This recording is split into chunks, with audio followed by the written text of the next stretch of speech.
Well, several Bay Area lawmakers were in the spotlight as former special counsel Robert Mueller testified at the Capitol. KPIX 5's political reporter Melissa Caen with more on how they used their time. Mr. Mueller, I think I can say without fear of contradiction that you're the greatest patriot in this room today, and I want to thank you for being here. Bay Area Democrats like San Mateo Congresswoman Jackie Speer asked mostly friendly questions of former special counsel Robert Mueller. South Bay Congresswoman Zoe Lofgren focused on Russian contacts with President Trump's campaign. Did your investigation find that the Russian government perceived it would benefit from one of the candidates winning? Yes. And which candidate would that be?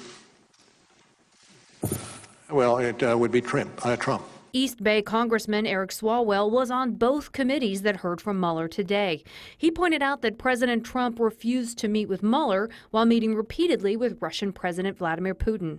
Director Mueller, on January 1st, 2017 through March 2019, Donald Trump met with Vladimir Putin in person 6 times, called him 10 times, and exchanged 4 letters with him. He did not meet with you in person, is that correct?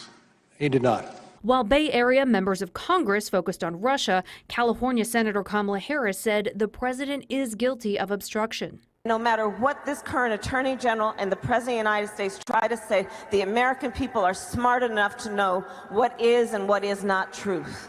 House Speaker Nancy Pelosi said today's hearings were important, but she's still not ready to start impeachment proceedings.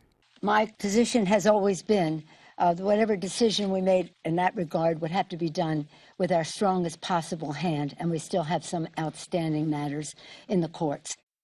All right, so what does Pelosi mean by outstanding matters in the courts? Well, you may recall that the House has subpoenaed a number of people to testify and documents and such. And the president has exerted executive privilege, preventing the House from getting that evidence and that testimony. So what Pelosi is saying is she would like to deal with those court battles and ideally win them first before making a decision about whether to pursue impeachment. And they said even within the next couple of days, maybe tomorrow or Friday, they'll be in court fighting over Don McGahn, former White House counsel, and who's also dealing with an executive privilege issue. So that will be sort of the very next thing in the process. Because there are a lot of next things. This is not anywhere near over as much as the president might like to think so. Well, yeah, and today Pelosi said, you know, this is not an endless process. This is, but there's still a long way, it seems like, until the end.